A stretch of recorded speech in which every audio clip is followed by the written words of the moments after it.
Subscribe करें हमारे YouTube channel साधना gold को और पाएं वीडियोस सबसे पहले।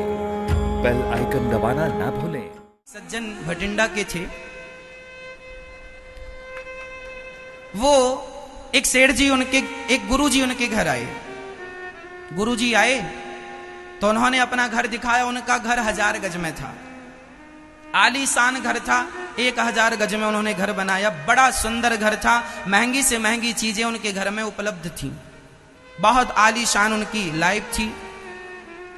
एक गुरुजी उनके घर आए तो गुरुजी को उन्होंने बताया, गुरुजी देखिए ये हमारा घर है, यहाँ पे बेडरूम है, यहाँ किचन है, यहाँ ये है, यहाँ वो है, यहाँ ये हमने बनवाया, हमारा घर है, हमने बनवाया। 10 मिनट में उसने 10 बार कह दिया कि हमने बनवाया, हमारा घर है। गुरुजी को गुस्सा आ गई। गुरुजी बड़े साधु आदमी थे। उसने कहा इसके घर आए, इसने भगवान की चर्चा तो की नहीं, बस अपने ही गिना रहा है कि मैंने ये बनवाया, मैंने ये किया, मैंने ये। गुरुजी ने देखा कि वहां एक मानचित्र रखा था दुनिया का, जिसे हम ग्लोब कहते हैं। ग्लोब जानते हैं, गोल होता है जिसमें सारी दुनिया का मैप होता है, नक्शा।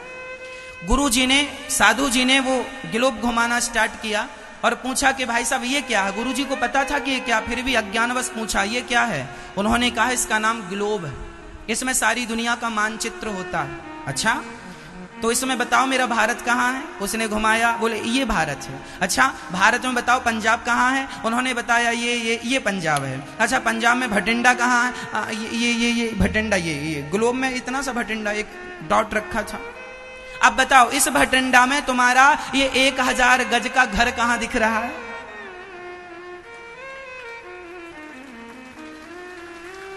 क्या दुनिया के मानचित्र में तुम्हारे घर की कोई वैल्यू है? हाँ या ना? उस संत जी ने कहा बेटा भगवान करे तेरा 2000 गज में घर बने, भगवान करे तू खूब तरक्की कर, लेकिन बेटा धन को पाकर देख अहंकार ना करना। धन जितना आए, आम के वृक्ष में जितने फल आते हैं वह उतना झुक जाता है। आपकी नम्रता ही आपका बड़प्पन है मेरी माँ, आपकी नम्रता ही आपका बड़प्पन है। धन आना चाहिए। भगवान करे भटिंडा वालों के पास, सबके पास 50-50 करोड़ होने चाहिए। आपको भगवान खूब संपन्न बनाए, लेकिन हाथ जोड़ के कह के जाऊंगा संपन्न बनाए तो अहंकार बिल्कुल ना करना। बिल्कुल सीधे सरल सिंपल। जैसे आप गरीबी में रहा करते थे सादगी से, वैसे ही अमीरी आए तो अमीरी को नमस्कार करना, लक्ष्मी को प्रणाम करना, लक्ष्मी का सम्मान करना, लेकिन अहंकार बिल्कुल ना करना। लक्ष्मी माता आई और तुम एटीट्यूड करने लग गए। गरीबों की गरीबी तुम्हें नजर नहीं आती। किस बात का तुम्हें गुरूर है भाई, किस बात का तुम्हें घमंड है। इसलिए सादगी, सादा जीवन, उच्च विचार। भगवान श्री कृष्ण तो भगवान थे, उनसे बड़ा कोई था? बताओ भगवान से बड़ा कोई था? लेकिन भगवान ने विदुरानी के छिलके खाए कि नहीं? यदि अहंकार होता रे मैं तो बड़ा आदमी हूं, मैं क्या ये खाता हूं, मैं तो 56 भोग खाता हूं, तो क्या छिलके खाते? यदि भगवान अपने बड़प्पन का अहंकार रखते तो क्या अर्जुन की गाड़ी भगवान चलाते? अर्जुन तो तुच्छ आदमी है, सामान्य प्राणी। अर्जुन नर है, कृष्ण नारायण है। तो क्या नारायण नर की सेवा कर सकता है? लेकिन नहीं, वो भगवान है। वो भगवान होके भी अपने भक्तों की सेवा करते हैं। आपकी सादगी, आपकी सरलता, आपकी सहजता, यही आपका बड़प्पन है। इसी से आप बड़े आदमी होते हैं। धन से लोग बड़े आदमी नहीं होते। आपके अच्छे विचारों से, आपके अच्छे संस्कारों से, आपकी नम्रता से आप बड़े आदमी कहलाते हैं। वाह देखो कितना बड़ा आदमी है, इसके अंदर बड़प्पन है। बड़े आदमी में बड़प्पन ना हो तो बड़ा आदमी किस काम का? इसलिए हमें ये याद रखना चाहिए कि हमारे पास जो भी है वह हमारी मेहनत का नहीं, भगवान की, जोर से बोलो, भगवान की कृपा का है। हम ईश्वर की कृपा का खा रहे हैं, कृपा का पी रहे हैं। हम अपने बल का, अपनी मेहनत का कुछ नहीं कर रहे हैं। हमें मेहनत बराबर करनी है, पर कृपा अनुभव में रहे। ईश्वर हमारे साथ हैं, ईश्वर हमारे साथ हैं। रही बात अहंकार की, रही बात एटीट्यूड की, दर्प की, तो मैं फिर सुना देता हूं आखिरी बात।